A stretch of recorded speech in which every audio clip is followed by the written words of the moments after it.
Hello and welcome back to the Level 3 course with me, Pearson. Hopefully you've joined me from rexpearson.com, but if you haven't, definitely check out the website because it's way more structured than the video sites can ever be.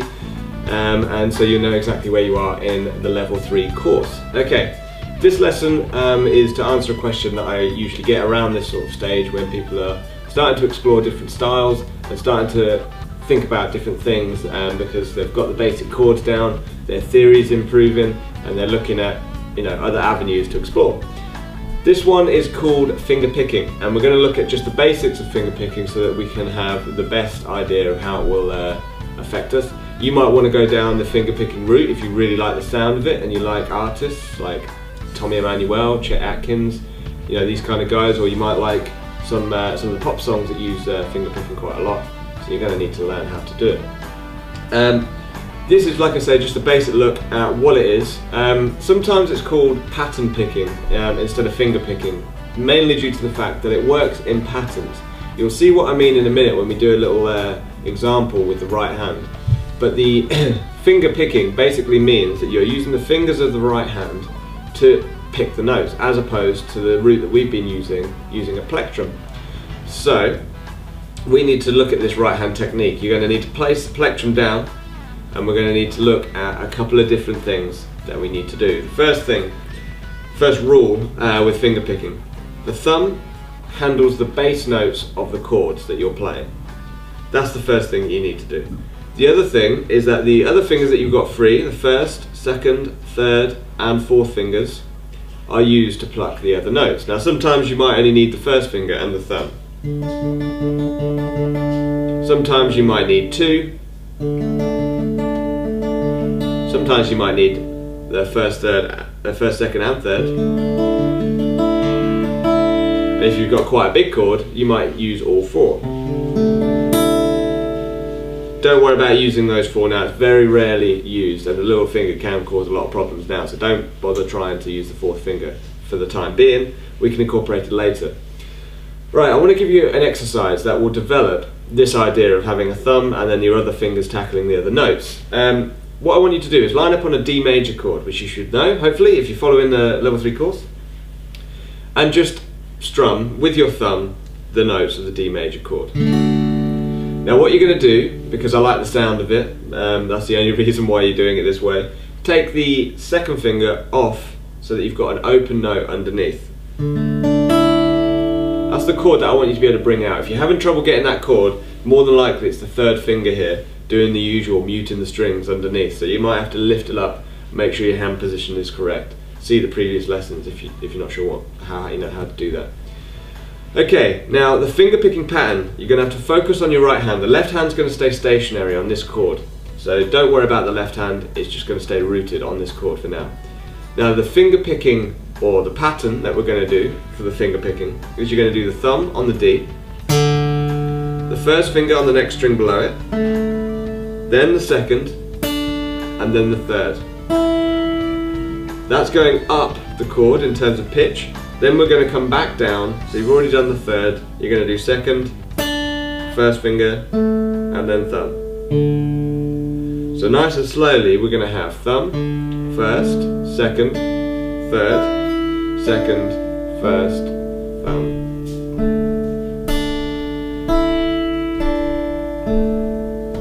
Now you want to get used to evenly spacing out the notes so it's not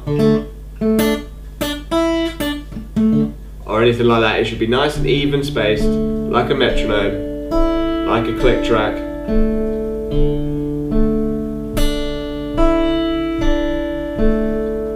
And you want to get used to how that feels on the right hand, because you need to be very comfortable with doing thumbs and fingers at the same time. If you just repeat that a couple of times through, you will get it, and it will start feeling a lot more natural pretty quickly. Okay, the next thing is, obviously you rarely stay on one chord when you're doing finger picking. We've just learned one finger picking pattern there, which is a basic thumb through the fingers and back down. We're going to need to introduce a chord, so we're going to change the bass note. Now watch what I'm doing with the left hand here. You've got your chord here, which is like that D major chord, and then you're going to play, you've got this sort of second finger floating around that was taking the D major chord. It's now not being used. We're going to place that on the second chord here, which is going to be a C note with the second finger on the 3rd fret on the A string here. This is the chord that we're trying to line up on. So now the thumb position is going to change. It was doing the D, now we've got a new bass note, so you're going to have to play this bass note on the bottom.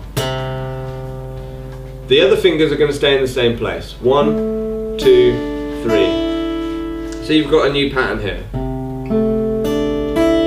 Not really a new pattern with the right hand, but you've got a new chord. So if we then play the finger picking pattern on this chord, we're going to have something that sounds like this.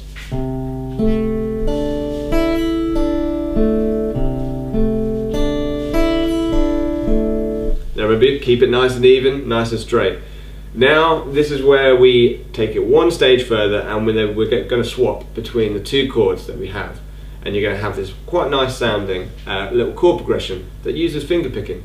So first thing then, back onto the first chord that we had, twice through this this chord will sound like this, and then we're going to change and go to the other chord, and I'm just going to play it straight through at a reasonable tempo, nothing too fast.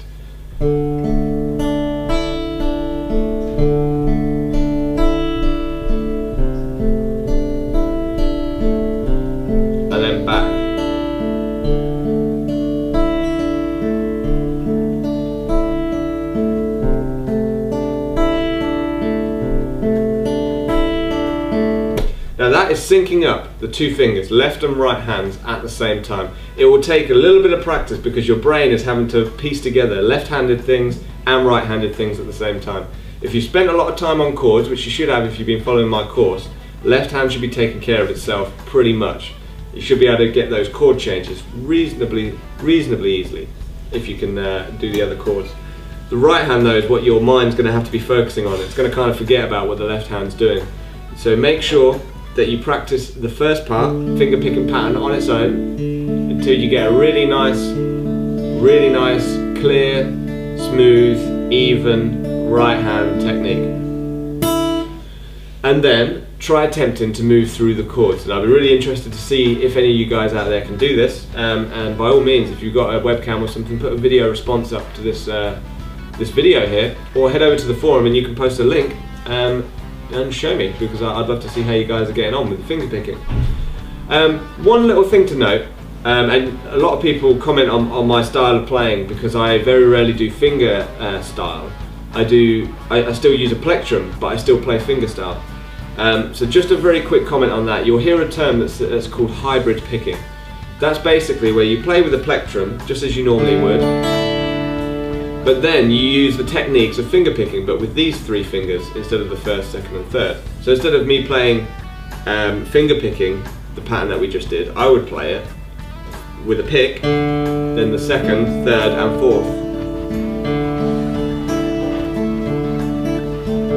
That's how I would play it, because I use a plectrum more often than I use finger picking, and the songs that I generally play are plectrum based as opposed to finger picking based. So I can try and switch between the two. So if you're feeling a bit experimental, try it out with the plectrum and see how you feel. If it feels a little weird, don't worry about it. Just put the plectrum down and focus on the finger picking, the traditional approach, not this hybrid picking approach. So that is it. Alright, the next lesson we're going to be looking at incorporating finger picking into a song, and we're going to be looking at a particular song that's got a great finger picking pattern. It's a little bit different to the one that we've just learned, but the idea, if you've got this lesson, then you can get that song. So I'll see you guys in the next part where we're going to be learning a new song. Catch you later.